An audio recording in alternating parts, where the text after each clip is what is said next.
Welcome to Inside the Writer's Cafe, the podcast for insiders. You'll hear intimate one-on-one conversations with authors.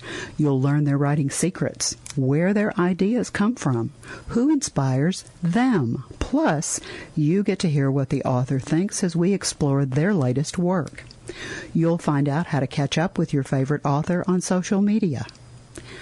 Oliver Wendell Holmes once said, "The human mind, once stretched to a new idea, never returns to its original dimensions."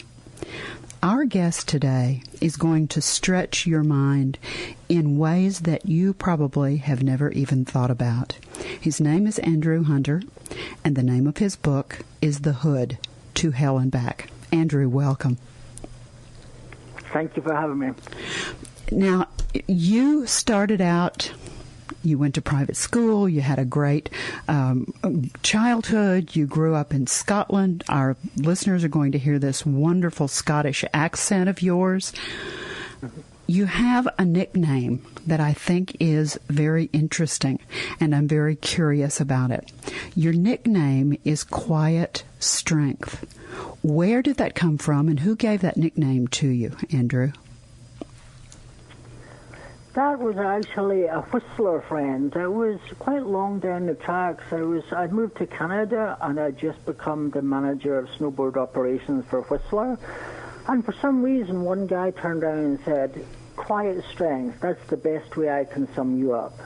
And at the time, I didn't really get it. I thought it was almost a conflict of two words. But now I really get it. Like, the people that have the most confidence in this world are the people that have the most humility. And that's where I'm coming from with the quiet strength. You don't have to be loud to be strong. As I said, humility is one of the greatest strengths any of us could have. Your book is extraordinarily powerful. And I know that one of the goals that you have for your book is to help people. And people in today's economy, today's world, there's so much negative going on in the world, and people are finding themselves in places they've never expected to find themselves. The food lines where people don't have enough food to feed their children. Businesses are closing that never imagined 3 months ago they would be closing. People are losing their jobs in industries that at the beginning of the year seemed impregnable. Your book is that kind of book. It sounds like it was ripped out of today's headlines because you have personally dealt with many of these dark places, and I'm using air quotes, that some of these other people find themselves in. Can you give me an overview of what the book is about? And then let's talk a little bit more about it. Based on pure fact is basically my family's journey through a whole bunch of different struggles.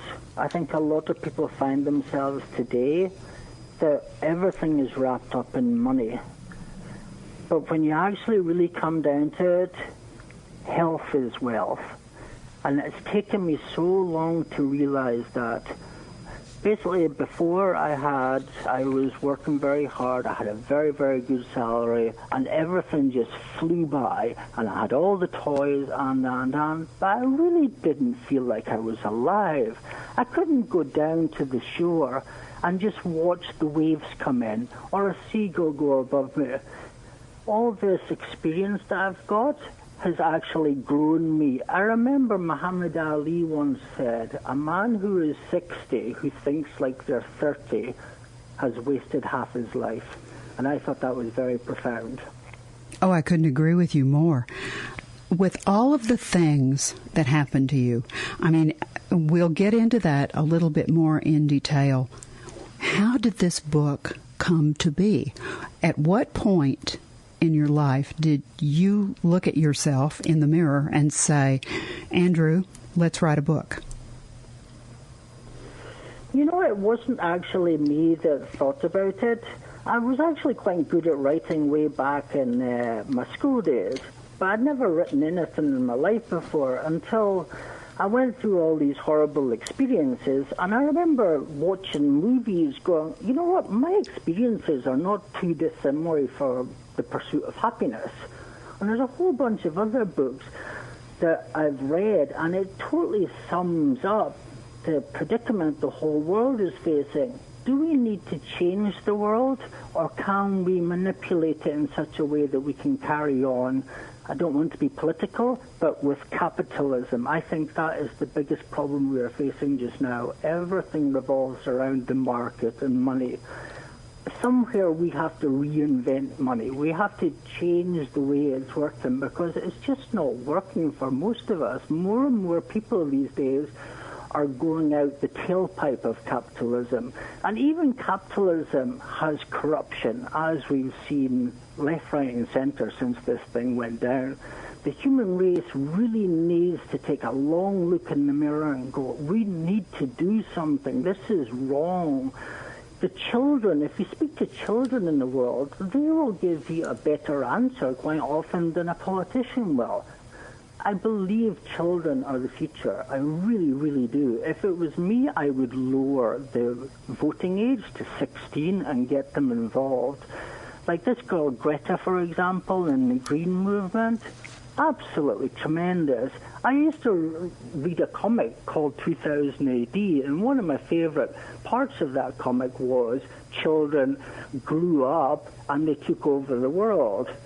And I honestly believe that's a way we need to think about, because all of us have gone into this very, very defined box, and we don't know how to move around it because we haven't seen all the different parts of life. And you know what? I feel actually blessed. I wish I never went through the experience, don't get me wrong, but I feel blessed to actually have that knowledge now and maybe try and do something with it. These people that are hurting in dark places, they're just like you and me. They've just tripped over. You know, maybe it's a health thing, maybe it's a job loss, maybe it's you lose your house, but all these things, my story is not unique. The more I live and be with the homeless people, the more I realize that I'm just another person that has fallen. And one of the biggest things when you fall is drug addiction. And once you get into drug addiction, it's a slow but sure way to death. It really is, or life in the street. And yes, it's just, as I said, I feel it absolutely pivotal just now that we do something about it. And yes, my book was written because of a psychiatrist that said, Craig, you know what? You should try and write all this down because maybe it might give you some closure. They taught me this CBT technique that what you do is you put all the things that are bugging you into a box, you close the box, and you walk away, and you disassociate from it. And he said, you might try that with your book, and it might give you the same thing. So not only did it help me to write it, but hopefully it's written in a way that it can help people and not actually show them that they're not alone. Like, that was the problem when I fell. I really felt alone. And when you're alone, you don't have the power or anything. You just end up getting yourself into a vicious cycle of worry. Emotional pain is addiction. That's where you go to ease the emotional pain. And I think a lot of people are actually teetering on the brink of either becoming bankrupt and or what their addiction is. It can really take over your life. You went through a physical injury, then you were diagnosed with a chronic condition. The chronic condition resulted in the addiction to drugs. You experienced homelessness. Your wife divorced you. I mean, this is one of those stories that you're right. It's not unique. But it happened to you, and that makes it a unique story because it's your story. And I love it that you listened to a psychiatrist. What got you to pull yourself up and go to see a psychiatrist in the first place, Andrew? Well, the big thing is when I went through all the difficult times and that, unfortunately, I was at a point when I went into the psych ward when my life was really bad. I was 87 pounds, no word of a lie. You could see every single rib in my body. My brain was so messed up that literally not one of the psychiatrists actually gave me a chance of regaining normal sanity. I still remember some of those insane memories, and it really does. I don't know, it somehow gives you a new meaning to life when you come through something like that, because realistically, straight up with you, if I didn't have my dog Cheyenne beside me, I would not be here today. That's the God's honest truth. I read about Cheyenne. Tell me about what kind of dog is Cheyenne? Oh, Cheyenne was my baby. Cheyenne was, I had her for 13 years. Unfortunately, I lost her a couple of years back, but she was the most adorable lassie collie you'd ever find in your entire life. Like, she was the most beautiful thing I've ever seen in my entire life. Like, she was like Lassie, and she would walk down the street, and she knew she was good looking, do you know what I mean? But she was just a lovely soul. She just... Like, once I don't know, you can get a connection with an animal, I think, far deeper than you can get with a human being. I think speech almost sometimes ruins these things, and you don't pick up on the non-verbal cues that are so important when you're talking to somebody. And a dog, there's no better master of non-verbal communication than a dog. They sit and watch you all the time. They know exactly what you're thinking. I sometimes think before they think it. And as I said, without that rock that was there, I wouldn't have made it through. I really would have given up. You know, you're not the first person that I've heard say how important an animal was to their healing, and to be that supportive and so non-judgmental, and just that presence, that calm, steady presence that's right there. People will say that about their dogs and their cats. No wonder we love them so much, right? Absolutely. And you know what? After being through all these things, I take 24 pills a day just to keep the PTSD down. The only reason I need to take that many pills is I don't have a dog anymore. If I had that dog, I wouldn't need to take as many chemicals as I do. And I honestly think that's why you see homeless people with dogs. People don't realize that people say these people are terrible. Why would you ever put a dog through this? But they're not putting the dog through them. It's a companionship that gets them through every rainy night, that they're sitting there freezing all night long. Their dog is there. And even if it was just for warmth, again, the warmth and love that dog gave me is something that stretched my mind. I'm sitting here shaking my head. I can just feel, petting that dog and feeling that dog leaning against you. And one thing that I'm curious about, often when people write books, they learn something about themselves in the course of that writing, because writing is no small task, and it's not easy, and it makes us go to a place inside ourselves that perhaps we've never been before. Did you have any kind of experience like that? Did you come out on the other side of having written the book learning something about yourself that you were surprised by? Very much so. The book, as I said in one of the last lines of the book, is if you ever get a chance, write a book about yourself, about your journey, because it is one of the most freeing things you can ever do.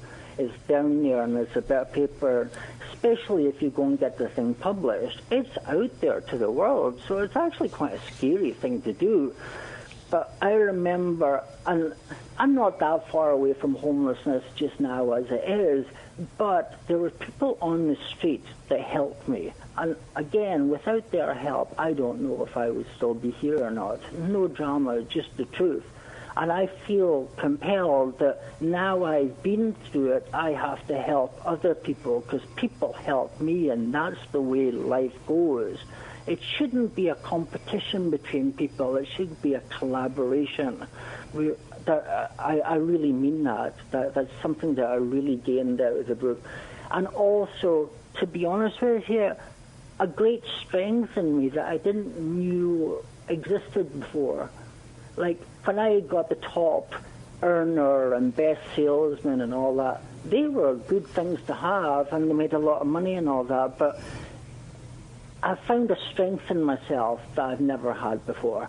And I found writing the book, you can go back to, you can think about a situation now and go, you know what, I've been through this already. Look up that chapter of the book. There you go. Again, we have to learn from life. That's what's so important. And unfortunately, with this COVID, a lot of the older people are dying, and they're not getting a chance to pass on their wisdom to younger people. And it's just, as I said, there needs to be more connect between the whole generational side. Oh, I couldn't agree with you more. And I know that we have piqued the interest of anyone who is listening to us right now, and I'm sure that they're saying to themselves, where can I find Andrew's book? Let's tell them where they can find it, Andrew. The easiest way is if you go on the internet and just press Google, and if you go The Hood Author House, who's the publisher, you will get there straight away. You'll get to the Author House publishing site, and you can buy it off their website. I'll spell everything so that they can make sure they have it right. The title is The Hood, H-O-O-D, To Hell and Back, by Andrew, A-N-D-R-E-W, Hunter, H-U-N-T-E-R. And just go to Author House and put in Andrew Hunter, and the book will come up, right? Yes, or you can put in my pen name, Quiet Strength. Either or will find it. I always like for the author to be able to have the last word for the listener. If our listeners pick up a copy of the book, maybe I should say when they pick up a copy of the book, and they have metaphorically closed that back cover for the last time. I know people are reading on tablets, and most people are not reading real books anymore, but the ending of the book to me means closing the back cover. When they do that, Andrew, what message, what bottom line, what thing do you want them to take away from the book? The greatest prize in the whole of life is love. Love, I'm not saying, is all you need. Unfortunately, in this world, we do need more than that. But love, pure and simple, like I have for my dog or for my family or friends or anybody, that connection is so important. We're all humans. And as a result, we're not some kind of superior race. We're just another species, and we have to do something very soon also about the environmental crisis. Something needs to be done, and I think we're right on the precipice of something actually big happening. And I want people to go away with the knowledge that however hard or good their life was, it's all about experiences. Don't think about the toys in the garage. Think about the memories you have, because you will never, ever get them back again. You are so inspirational, and your book is so difficult and wonderful at the same time to read. Thank you so much, Andrew Hunter, for sharing your experiences with us and for being here on Inside the Writers Cafe today. It's been an absolute pleasure. My pleasure indeed. Thank you for having me. You've been listening to the Inside the Writers Cafe podcast, brought to you on webtalkradio.net. You can also hear our podcast on iTunes and iHeartRadio. I'm Cheryl Nason. Remember, pick up a good book and read. We'll look for you next time here on Inside the Writers Cafe. And thank you so much for listening. You never know who'll be here.